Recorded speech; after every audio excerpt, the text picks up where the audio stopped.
Hello, everyone. Welcome to the Family Tree Italian Genealogy Guide, how to trace your family tree in Italy on YouTube. And if you're listening right here on our podcast, a lot of the stuff that we talk about, you can find actually on our blog, which can be found on italyancestry.com. And you can also learn about all kinds of other resources available to you if you are doing your Italian ancestry research or interested in pursuing your Italian dual citizenship. And I'll be introducing our superstar main star in just a moment.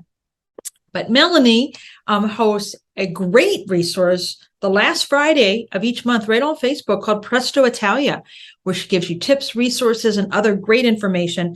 So be sure to check that out. And if you never want to miss a thing, like what did she say about that or what have you, just sign up for our monthly e-newsletter. We also send out tips on Tuesday, and you can find all of that at italyancestry.com. So enough of that rambling. My name's Denise. I'm the digital marketing manager for Lo Schiavo Genealogica. And here's our superstar boss lady herself, Melanie Holtz. Yay. All right. Thank you, Denise. Good to see you. Good to see you. How are you doing? I'm doing good. Very Excellent. We're having, at the time of this recording, we're finally getting some rain in New England. Thrilled with the rain, except it triggers some of my allergies. So I'm going to try to mute if I have to clear or cough because of my allergies, but hopefully it won't be an issue. So today's topic for our viewers and listeners, deciphering Italian language names and surnames. So I say we jump right in. Are you ready, Melanie? I'm ready. Okay. So do you have to be a linguistics expert to be able to interpret Italian language records and places and names? No, it's just a matter of knowing what resources are there to help you and being brave enough to try and go and interpret a different language. And I think we touched on this maybe a little bit in a previous episode. There's a lot of tools out there. A big one is Google Translate. So you can either recite a word, if you know how to pronounce it, or you can just type in the text and it helps decipher and translate things, which is a great tool. Yes, and that's getting more and more useful. It didn't used to have that verbal capacity where you could say something or hold your phone up to somebody's mouth and it would tell you what they're saying. It didn't used to have that capability. Yeah, it's very yes, and it's better now in the actual translation aspect of things when you're cutting and pasting something from a website or something like that. Yeah. But it still has some limitations because it's electronic and it doesn't read intonation. It doesn't read figurative phrases correctly. And there is quite a few figurative things in the Italian language. Oh, and well, yes, that makes total sense. And, you know, it's AI, if you will, but it's not going to be perfect as opposed to human help in deciphering those records. So what I found interesting in reference to the book, by the way, this is what we use when we have these conversations. If you want to purchase it, you can at italyancestry.com. I'll be sure to put a link in the show notes. But not all Italian records are necessarily in Italian. Tell me more about that. What does that depend on? In general, the civil records, usually 1806 to 1820 onward, will be in Italian. Occasionally, you will find that in certain areas of Italy, in certain time periods, they were in French, German, depending on the location. But the majority of civil records are in Italian. Occasionally, there will be a few dialectical words thrown in there, and usually by parish priests, and the parish records will be in Latin. Whether it's the more modern Latin, further back you go, then we get to the different styles of Latin, which does provide some challenges occasionally. And why is having some awareness regarding dialect and Italian history important in this process of deciphering language? For example, in Sicily, if you're talking about the Sicilian language, all the plurals end in an I or U. End in an I? Yes. Whereas in Italian, it depends on whether it's masculine or feminine. So as you're seeing things like that and you have that basic understanding, oh, okay, he slid a Sicilian word in there. That's why it's ending in a U. And in that respect, that gives you an insight into it. And understanding that most spoken language, even in some areas today in Italy, is going to be in the dialect. But the written language, the legal languages, are going to be mainly in Italian and Latin. I'll tell you, every time I talk to Melanie, I learn something new. Can you share a few key genealogical language resources that are found in the book? There's a whole list, so we'll be sure to include those in either the show notes or the companion blog piece. But I thought we would just touch on a few of them in today's conversation. Now, the Family Search Wiki, that has great resources in the fact that it has Italian and Latin and French and any language you want on genealogical word lists.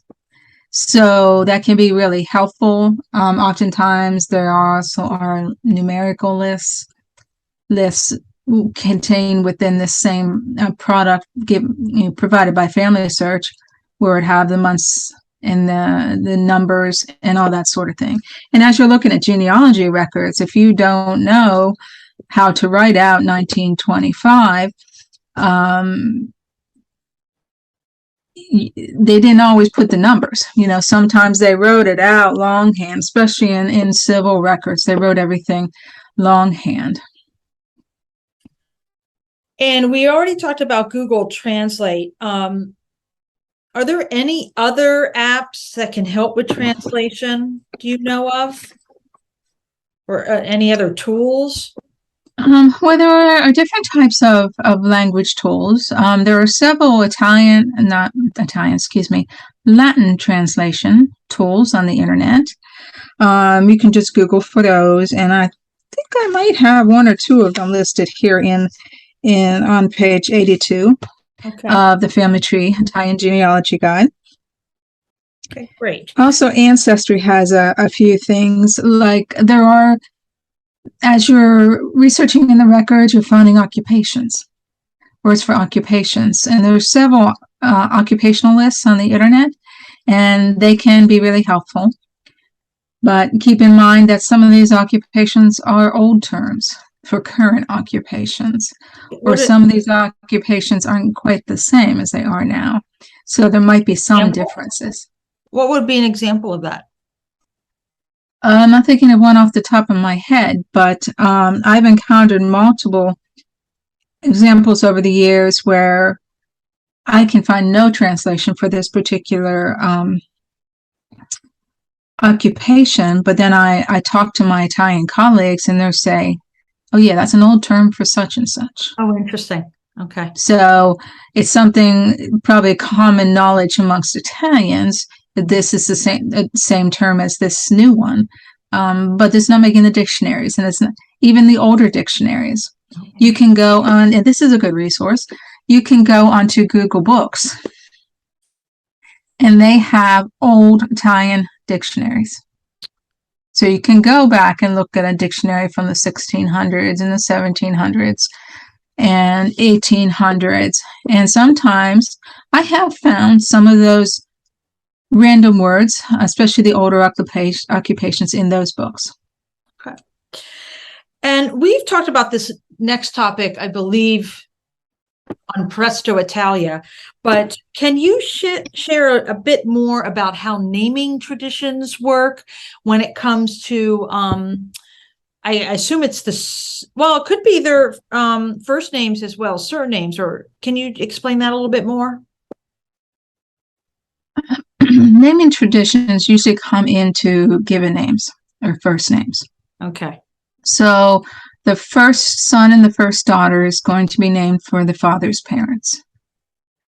The second son and second daughter will be named for the mother's parents. And then it goes on to perhaps being named for a grandfather. If the father's deceased before the birth of a child, then that next child, if that next child is of the same gender, he would be given the father's names. So oftentimes knowing the basic structure of how they name kids can give you clues as to what the given names were of the parents of said ancestor. Because if it says you're doing research and you said firstborn or something like that versus thirdborn, you might be able to dig a little bit deeper to differentiate that. And there, right. So say we're looking at the 1930 census or 1910 census, and this family has the first son's name Gennaro, the second son Raphael, first daughter Maria. So you're probably looking at the father's parents were Gennaro and Maria. That's a great example. Now, that doesn't say that there's not a child that was born and passed away in the middle of that. So that's why you need to do other research, prove it with documents, in order to determine if that truly was their names. Oh my gosh, that's a very good point. Sometimes it's a needle in an Italian haystack as you're going through all these records. Well, there are several variables you mentioned in the book about when it comes to Italian surnames. So I just want to touch briefly on each one that you talk about. The short list is geographic, nicknames, occupations, and given names. Can you speak to each one of those a little bit and explain the importance of understanding that a little bit more? Sure. Geographic is often based around where they were living when they took surnames, which was in the end of the 14th century. The 13th century, excuse me. In the 1400s, towards the end, is when they took surnames. So oftentimes you'll find, di Catania, di Palermo, di Albanian, and things like di Albania or di can indicate perhaps that this family was actually of Albanian descent and came over in certain key time periods to Italy. There were several Albanian settlements. That's the word I was looking for. And this sort of thing can guide you in what direction to go with your research. Interesting. And what about nicknames? Nicknames, they varied throughout Italy. So, for example, in the north, oftentimes everyone had a nickname prior to 1700. And sometimes it was based around your occupation. So it could have been Raffaella, the cart maker, such and such. Or it could be around a physical characteristic. That person had red hair. That person had a really dark complexion. That sort of thing. So those are the nicknames given. And oftentimes in the records we see where it says detto, D-E-T-T-O, and that's indicating of a nickname. Wow. And are there any other influences when looking at occupation that might affect, or is it pretty straightforward? I mean, if they were a blacksmith or a basket maker or a doctor? No, there's no set rule. So just because you had a certain occupation doesn't mean you would necessarily be given that nickname. Okay. But you do see the nickname sticking across generations. So you'll see the great-grandfather, first time it appears with the cart maker as his nickname, and you're going to find that for several generations because they learned from their parents, and therefore they were most likely cart makers also. Gotcha. And what about given names? Now, given names, what do you mean? Well, I'm not specifically sure what I mean, but you mentioned in the book that there is a part of the given name that has some impact on understanding their naming traditions, I believe. So the given name, is there anything outside of the geography, nicknames, or occupations where they might get another given name or something like that? Yes, there can be multiple given names, and oftentimes in certain areas of the North, the given names are end differently, especially in those areas around which used to be Croatia, Dalmatia, Austria. They have a more Germanic ending to their given names. And oftentimes these people use both, whatever the main Italian version it is now and what it is traditionally. Okay. So the final question is understanding Italian handwriting. If you look in the book, you give some guides, which is great. I'm a visual person. So to have this like, oh. It's very important to understand certain things like how a double S is. A double S does not extend downward below the line on the second S. And so you would not necessarily think there were two S's there. So learning things like that, right, learning things like that can help you interpret what words and names you're seeing in the documents. And having guidelines, having templates. For example, there is a bit of a template on page 89, chapter 6 in the book. And you can see where part of it is handwritten, part of it is typewritten, and then it's provided a transcription of that for you. And in certain time periods, especially after 1865, they followed a very specific format in the civil records. And in the parish records, really the whole way back to the earliest parish records, these were the key pieces of information these records had to include, and that was decided upon at the Council of Trent in the 1500s. So this is what they had to do. This is the information they had to record going forward. To keep it consistent, right? Yes, exactly. And then that also helps you know when if you're not seeing something, that it might be unusual. Why aren't you seeing it? You know, why all of a sudden are they saying she was the most revered nurse in the hospital in Pisa, and she had left her family 30 years ago? Having something like that in a death record, a parish death record, I ran across one of those some time ago. So this woman, and I did some additional research on her, was the creator, was the founder, rather, of that particular hospital. So she was given more flowing words and more ink, basically, in her death record. Yeah. Okay. Wow. Okay. Well, that's all we have for chapter 6. So you have been listening to Melanie Holtz. You've been doing this a couple of decades now, yes, of Italian genealogy research and Italian dual citizenship services. We're talking about content found in her book, The Family Tree Genealogy Guide, How to Trace Your Family Tree in Italy. And if you want to learn more about what we're talking about in a specific topic, or just want to go, look, it's not that thick. It's got lots of great information. So if you want to do your family tree, your Italian family tree, there's some great tips and resources on here. And you can find this under our resources page on the website, ItalyAncestry.com. Well, this has been great, as it always is. Like I said, I always learn something when we have these conversations. So thank you so much, Melanie. Thank you. Thank you, everybody. Ciao. Ciao.